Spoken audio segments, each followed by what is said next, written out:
कहानी के शुरू में डॉक्टर सूजन को दिखाया जाता है जो एक फार्मास्यूटिकल इंडस्ट्री के लिए काम कर रही थी और एक डिजीज़ को ख़त्म करने के लिए काम कर रही थी, मगर कंपनी के मालिक उसको ये रिसर्च ख़त्म करने के लिए कहते हैं क्योंकि उनके बहुत से पैसे खर्च हो गए थे और कोई भी रिजल्ट उनके हाथ में नहीं आया था। तो डॉक्टर उनसे 2 दिन का वक्त मांगती है और कहती है कि मैं आपको 2 दिनों में रिजल्ट दे दूंगी। अब हम सूजन और उसके हेड को देखते हैं जिनको वो अपनी रिसर्च फैसिलिटी पर ले जा रही थी जो समंदर के अंदर थी। वहाँ पर डॉक्टर सूजन की कंपनी का मालिक था, इसको बायोलॉजिस्ट वेलकम करती है, उनको कंपनी की सारी रिसर्च फैसिलिटी दिखाती है। वहीं पर वो मालिक पानी में एक आदमी को देखता है जो शार्क का ख्याल रखता है, उसका नाम कार्टर था। वो उसको देखकर बहुत मुतासिर होता है। बायोलॉजिस्ट उस मालिक को बताती है कि वो नॉर्मल शार्क्स हैं, मगर जिन पर हम एक्सपेरिमेंट कर रहे हैं वो साइज़ में काफ़ी ज़्यादा बड़ी हैं और उनको अलग रखा गया है। वो उनको आगे रिसर्च फैसिलिटी दिखाती है। वो उसको बताती है कि इस फैसिलिटी में 3 लेवल्स हैं।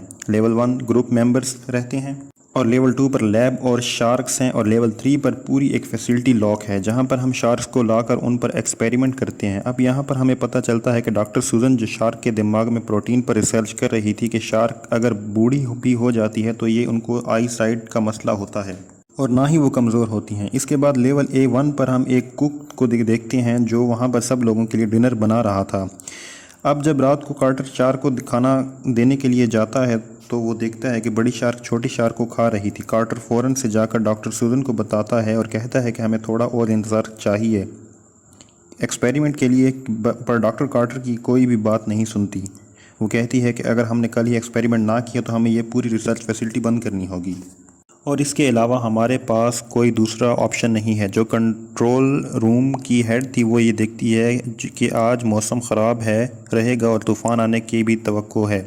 शाम होते ही ये लोग एक्सपेरिमेंट करने की तैयारी करते हैं। कार्टर टनल से होता हुआ एक शार्क को बेहोश करने के लिए आता है। वो बहुत ज़्यादा बड़ी थी। डॉक्टर इस शार्क का स्कैन करते हैं। इसके बाद डॉक्टर सूजन उसके दिमाग से वो प्रोटीन निकाल लेती है और फिर वो पेशेंट के दिमाग पर डालते हैं, जिसके बाद वो प्रोटीन अल्जाइमर को ख़त्म कर देता है। इसका मतलब ये था कि उनकी रिसर्च कामयाब हो गई थी, वो अपने मंसूबे में कामयाब हो गए थे। वहाँ पर डॉक्टर शार्क को देख ही रही थी। वहाँ पर वो शार्क अचानक से बेहोश हो जाती है और डॉक्टर का हाथ खा जाती है।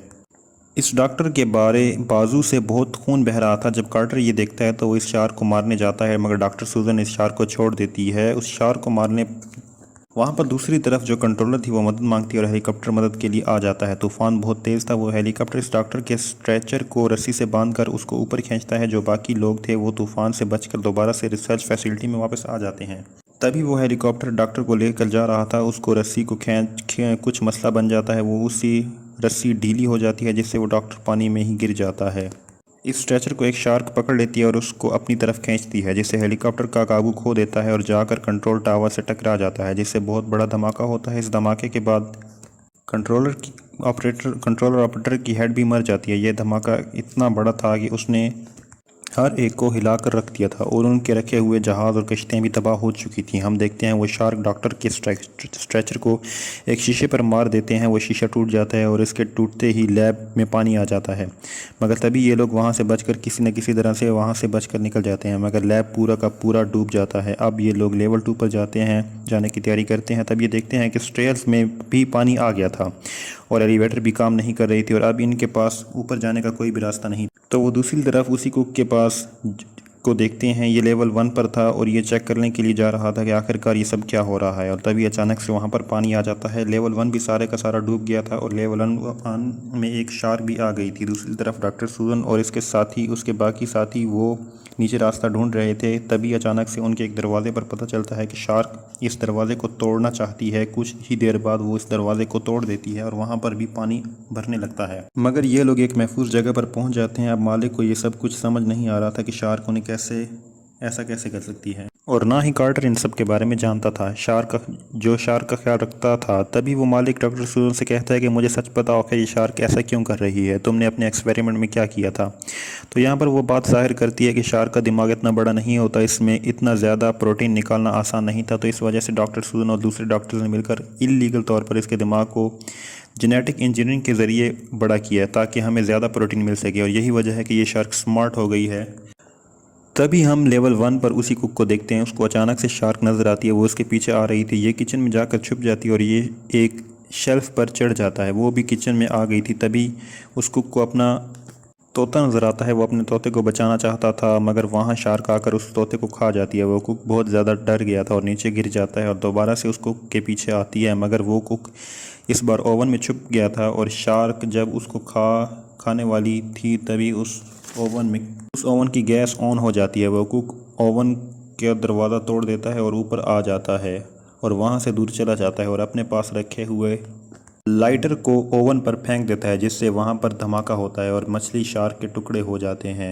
वहीं पर कार्टर और बाकी सब लोग सबमरीन के कमरे में आ जाते हैं, मगर वो सब देखते हैं कि सबमरीन टूट चुकी है धमाका होने की वजह से। वहाँ पर तेज़ थे और वहाँ पर सब लोग डर जाते हैं। वहाँ पर वो इंजीनियर डॉक्टर सूजन से लड़ता है क्योंकि वो डर गया था और उसको कहता है कि तुम लड़ो नहीं बल्कि एक टीम की तरह काम करो, क्योंकि इसके बाद हमारे पास एक ही रास्ता है बचने का।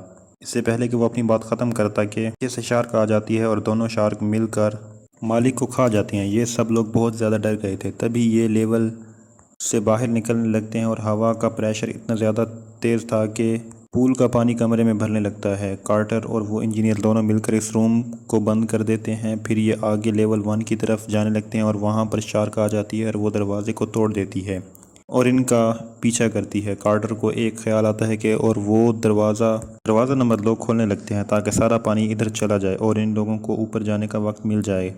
अब ये लोग लैडर के ज़रिए ऊपर चढ़ रहे होते हैं, तभी सीढ़ी टूट जाती है और बायोलॉजिस्ट लड़की पानी में गिर जाती है। कार्टर इसकी मदद करने की बहुत कोशिश करता है मगर तब तक शार्क उसे पकड़ कर खा लिया था और वो लोग ये देखकर बहुत दुखी हो गए थे और ये तीनों लोग वहाँ पर फंस गए थे क्योंकि दरवाज़ा बहुत ऊंचा था और इनकी सीढ़ी भी टूट चुकी थी। और तभी वहाँ पर कुक आ जाता है और इन्हें बचा लेता है और फिर कार्टर सबको बताता है कि हम सरफेस से 60 फीट नीचे हैं। अगर हम इमरजेंसी पंप को ऑन कर देते हैं तो सीढ़ी वाला पानी वापस आ जाएगा। कार्टर अपने साथ इंजीनियर को ले जाता है और पंप ऑन करने जाता है और वो पंप ऑन कर देता है, मगर वो जैसे ही पंप ऑन करता है तो एक शार्क आकर उसे खा जाती है और वो इसे 2 टुकड़े कर देती है। कार्टर वहाँ बहुत डर गया था। अब इससे पहले कि वो वापस जाता, वो वहाँ पर एक दरवाज़ा खोल देता है और बाहर आ जाता है। वो वहीं पर हम डॉक्टर सूजन को देखते हैं जो कुक से कह रही थी कि मुझे अपना डेटा लेने के लिए अपने कमरे में जाना होगा। सूजन देखती है कि वो जगह डूब चुकी थी और वो इस जगह अपने कमरे में आती है जहाँ पर उसको डेटा मिल जाता है, मगर तभी एक शार्क उसकी तरफ बढ़ रही थी।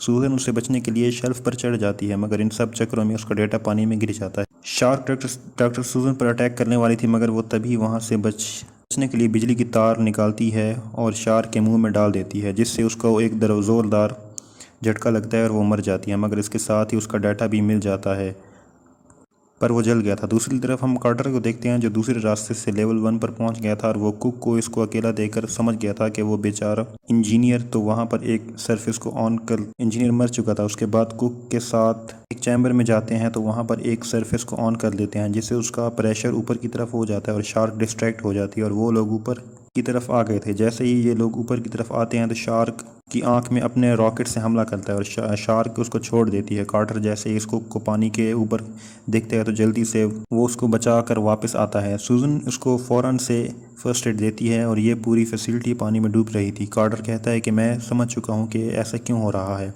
शार्क फेंसिंग एरिया से बाहर आ जाती है जहाँ पर सूजन को अपनी गलती का एहसास हो गया था और अब वो कार्टर से कहती है कि इस शार्क को मार दो। जब वो देखते हैं तो शार्क फेंसिंग एरिया को तोड़ रही थी। कार्टर जल्दी से अपनी बंदूक लाता है और उससे में पाउडर भर देता है, तो वो कहता है कि जैसे ही हमला करेगा तो तुम इस तार को बैटरी से लगा देना। वो उसको मारने जाता है मगर वो दूर थी। इस सूजन हाथ पर जख्म करके पानी में कूद जाती है ताकि खून को सूंघ कर शार्क करीब आ जाए। शार्क इसकी तरफ आ रही थी, वो पैर पकड़ती है, वो टूट जाती है और पानी गिर जाती है और वो सूजन को भी खा जाती है। कार्टर उसको देखकर पानी में छलांग लगा देता है तो शार्क उस पर भी हमला करती है। कार्टर शार्क को जोर से पकड़ लेता है। वो शार्क अपने आप को बचाने के लिए पानी में तेजी से तैरती है। दूसरी तरफ कुक इस तक पहुंच गया था, वो इस पर निशाना लगाता है। जैसे ही उस पर निशाना लगाता है तो कार्टर कहता है कि कार्टर इसको देखकर पानी में छलांग लगा देता है, उस पर भी हमला कर दे। शार्क उस पर हमला कर दिया। कार्टर शार्क को जोर से पकड़ लेता है। वो शार्क अपने आप को बचाने के लिए पानी में तेजी से तैरती है। दूसरी तरफ कुक इस गन तक पहुंच गया था, वो इस पर निशाना लगाता है। जैसे ही उस पर निशाना लगाता है तो कार्टर कहता है कि इसकी तार को बैटरी के साथ लगा दो। कुक इसको बैटरी से लगाता है तो एक जोरदार धमाका हो गया था, जिससे इस शार्क के टुकड़े टुकड़े हो जाते हैं और कुक ये देखकर खुश हो गया था कि कार्टर अभी जिंदा है। कुक कार्टर के पास पहुंच जाता है और आराम करने लगता है और कहानी यहीं पर ख़त्म हो जाती है।